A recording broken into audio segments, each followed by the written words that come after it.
It started with a single word, one lyric that shattered an image millions believed in. At a concert in Minnesota, Keith Urban performed The Fighter. The song he once said was written as a love letter to Nicole Kidman, his wife of nearly 2 decades. But this time, he didn't sing Baby. He sang Maggie. Fans gasped, phones came up, and by the time the clip hit social media, the internet exploded because The Fighter wasn't just any song. It was their song, a symbol of their love story, their struggles, their survival. So when Keith casually replaced Nicole's name with that of his 25-year-old tour guitarist Maggie Boore, people didn't see it as playful. They saw it as public betrayal. The next 72 hours would turn whispers into headlines and end one of Hollywood's most admired marriages. It was supposed to be another stop on Keith's tour, the same set list, the same encore.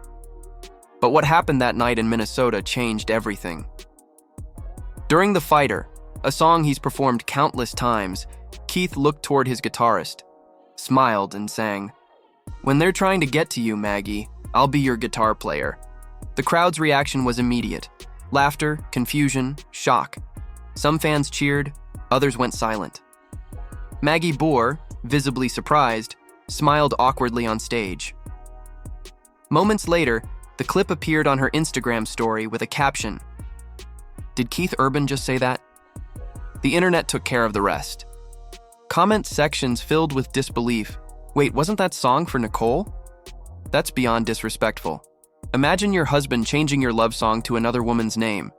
Within hours, it was everywhere. TikTok, Twitter, Reddit. And the next morning, every entertainment outlet had the same question. Was Keith Urban sending a message? Or making a mistake he couldn't take back? Years earlier, The Fighter had been the world's window into their love. Keith once told Billboard that the song came from a late-night conversation with Nicole about her past pain. He said it was a promise about wanting to protect someone who's been hurt before. It's really a vow in musical form, he explained. It needed to be reassuring, something that said, I'm not going anywhere. Nicole loved the message. She joined him for a homemade car karaoke video that went viral, the two of them singing and laughing together, radiating the chemistry fans adored. That video was their proof to the world that their marriage was real, resilient, and deeply loving. So when Keith changed that lyric to Maggie, fans didn't hear a joke. They heard a goodbye. And for Nicole, it seems that moment might have confirmed what she already feared. Within days, Daily Mail quoted a Nashville insider who said, "The rumor is he's seeing someone younger in the business. Everyone's talking about it." TMZ followed up, citing unnamed sources close to Nicole who allegedly agreed that another woman was involved. There was no photo, no direct evidence, but the pattern was familiar. As one commenter put it, Hollywood secrets don't stay hidden for long. The truth always leaks. Online, speculation ran wild. Some blamed Keith's long tour schedule. Others thought Nicole's career and constant filming overseas might have pulled them apart. But a recurring name kept popping up in the comments: Maggie Boore. At first glance, Maggie's story reads like a Hollywood fairy tale. A classically trained violinist who performed at Carnegie Hall by age 11. A viral TikTok musician whose Finish the Lick series gained millions of views. In 2023, she released her debut album Dear Me, blending country and pop in a way that caught Keith Urban's attention. He invited her on tour, a dream opportunity for any young artist. But when the viral lyric change put her name in headlines, that dream came with backlash. Online comments flooded her socials. Some accused her of being the other woman. Others defended her, saying she was simply caught in the crossfire. To this day, there's no confirmation that anything inappropriate happened. But perception is powerful, and this one moment blurred the line between music and marriage. 2 days after Maggie posted the video, Nicole Kidman filed for divorce. According to Page 6, Nicole had tried to save the marriage. Insiders said she felt blindsided, that the timing was devastating. Another source told People Nicole wanted to work through it, but she felt betrayed. It wasn't just about the song, it was about years of distance, emotional exhaustion, and quiet disappointment. Friends say the couple had already separated privately earlier that summer. Nicole had hoped for reconciliation. Instead, she got confirmation that their story was over, not in private but on stage, in front of thousands. And for someone like Nicole Kidman, who built her entire life on love, loyalty, and image, that kind of humiliation cuts deep. When Nicole met Keith Urban in 2005, she wasn't looking for another heartbreak.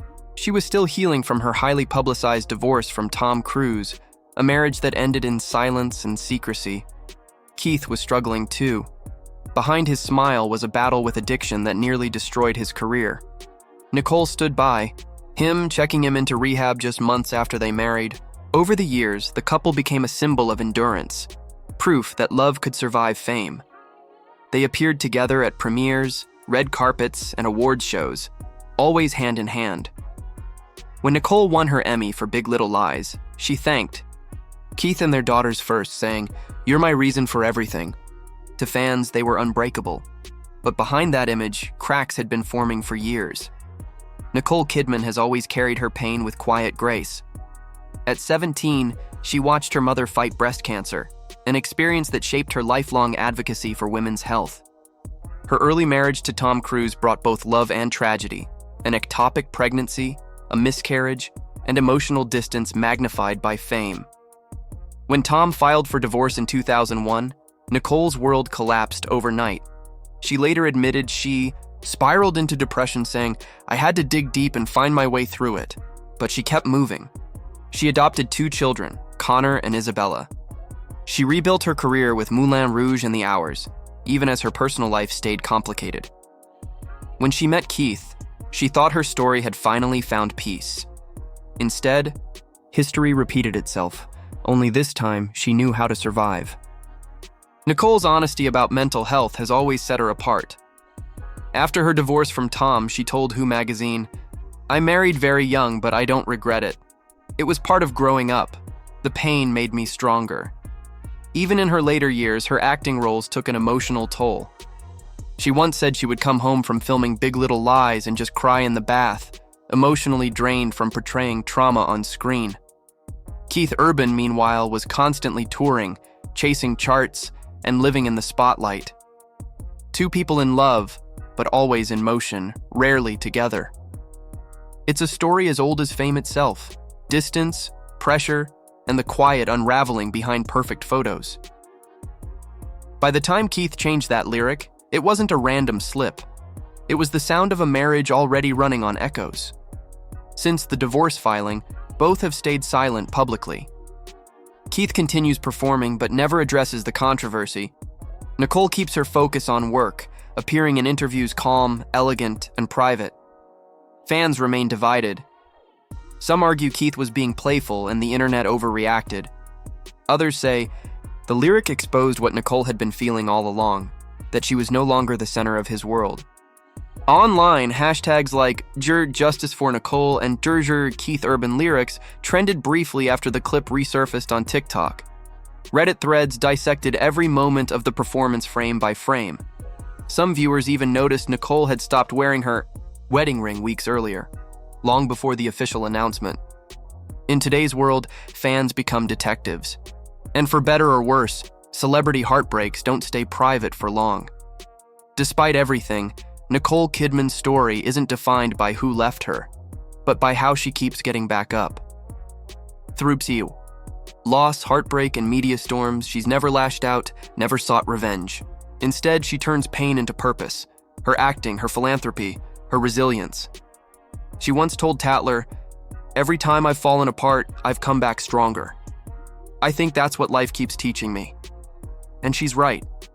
She's not just a survivor. She's proof that even under the brightest spotlight, you can live with grace and dignity. Maybe the fighter was never truly about Keith promising to protect her. Maybe it was always about her, about Nicole Kidman fighting through a lifetime of heartbreaks with quiet strength. Keith Urban might have sung the song, but Nicole lived it. She faced every loss, every rumor, every betrayal, and still stands tall. Because sometimes, the strongest thing a woman can do isn't to fight for love. It's to walk away from it. So when fans ask, who's the real fighter in this story? The answer's simple: It's Nicole Kidman. If this story moved you, hit that like button. It really helps more people discover the truth behind the headlines. And tell me in the comments, do you think Keith Urban crossed the line? Or was it all misunderstood? Don't forget to subscribe and turn on the bell icon. Because next, we're diving into the untold truth behind another Hollywood heartbreak you won't believe.